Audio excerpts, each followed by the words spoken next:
கர்த்தருடைய பரிசுத்த நாமம் மகிமைப்படுவதாக. ஆசீர்வதிக்கப்பட்டதான இந்த நாளிற்காக தேவனை நான் துதிக்கிறேன். பிரியமான கர்த்தருடைய பிள்ளைகளே, தேவனுடைய ஜனமே, கர்த்தரால் ஆசீர்வதிக்கப்பட்டவர்களே, உங்களுக்காகவும் எனக்காகவும் பரலோகத்திலே ஒரு மகிமையான வீட்டை தேவன் கட்டி கொண்டிருக்கிறார். அந்த மகிமையான வீட்டிலே நீங்களும் நானும் ஒரு நாள் போய் தங்கி யுகா யுகா காலமாக மகிழ்ச்சியாக நாம் இருக்க போகிறோம். இன்றைக்கு கர்த்தருடைய பிள்ளைகளாக இருக்கிற நீங்களும் நானும் பலவிதமான காரியங்களை நினைத்து கலங்கி தவித்து கொண்டிருக்கிறோம். தேவையானது ஒன்று.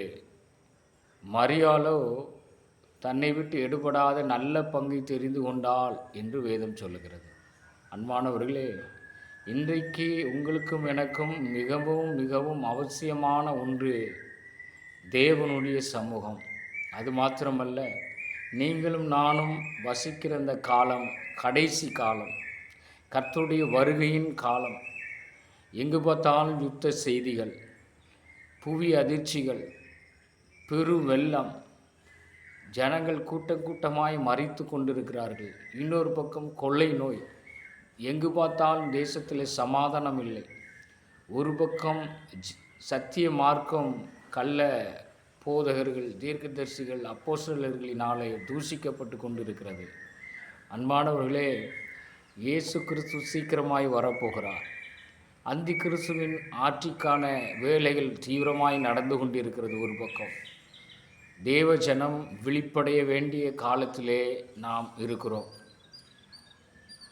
நாம் உணர்வடைந்து உலகத்தின் சிற்றின்பங்களை விட்டு மனம் திரும்பி தேவ சமூகத்திலே அதிகமாய் காத்திருந்து ஜெபித்து நாம் பரிசுத்தத்தின் மேல் பரிசுத்தம் அடைய வேண்டியது மிகவும் அவசியமாக இருக்கிறது. இயேசு கிறிஸ்து எந்த நேரத்திலும் வரலாம். அவர் மதியானத்திலே வரலாம், சாயங்கால வேளையில் வரலாம், அல்லது நடு ஜாமத்திலே வரலாம், அல்லது பொழுது விடுகிற சமயத்தில் வரலாம். இயேசு எந்த நேரத்தில் வந்தாலும் அவரை சந்திப்பதற்கு நீங்களும் நானும் ஆயத்தமுள்ளவர்களாக இருக்க வேண்டும். கர்த்தருடைய வருகையை குறித்ததான ஒரு விழிப்புணர்வு இன்றைக்கு உங்களுக்கும் எனக்கும் அவசியம். இயேசு ஏன் இன்னும் வரவில்லை என்று சொன்னால், எல்லாரும் மனம் திரும்பவும் சத்தியத்தை அறியும்படியாகவும் அவர் நீடிய பொறுமையுள்ளவராக அவர் காத்து கொண்டிருக்கிறார். ஆனாலும் கிருபையின் வாசல் அடைபடக்கூடிய கடைசி யுகத்திலே, இமைப்பொழுதிலே நீங்களும் நானும் இருந்து கொண்டிருக்கிறோம் என்பதை ஒரு நாளும் மறந்து போகக்கூடாது. தேவ பிள்ளையே, தேவ ஜனமே, கர்த்தருடைய ஜனமே, கர்த்தருடைய தாசர்களே, நமக்கு இந்த தெளிந்த புத்தி இந்த கடைசி நாட்களில் மிகவும் மிகவும் அவசியம்.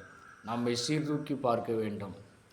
நம்முடைய வாழ்க்கை எப்படி இருக்கிறது என்று சொல்லி நாம் கொஞ்சம் நம்முடைய வாழ்க்கையை சரி செய்து கொள்ள வேண்டும், அல்லது நாம் அலசி பார்க்க வேண்டும். எப்படி மீன் பிடிக்கிற மீனவர்கள் மீனை பிடித்து வந்ததற்கு பிற்பாடு அந்த மீனையெல்லாம் அந்த வலையிலிருந்து எடுத்துவிட்டு அந்த வலையை அலசி அதை சுத்தம் செய்வார்கள். அதிலே ஏதாவது பழுது இருந்தால் அதை பழுது பார்த்து கொண்டிருப்பார்கள். அதுபோல் நம்முடைய வாழ்க்கை என்கிற வலையை நாம் அலசி தேவையில்லாத காரியங்கள்லாம் எடுத்து அதை சீர்படுத்தி, எப்படி அந்த வலை கிழிஞ்சிருந்துச்சுன்னா எப்படி அதை தச்சு அது மறுபடியும் பயன்படுத்துவதற்கு அதை ஆயத்தப்படுத்துவார்களோ, அதுபோல் நம்முடைய வாழ்க்கையை சீர்படுத்தி கொள்ள வேண்டும்.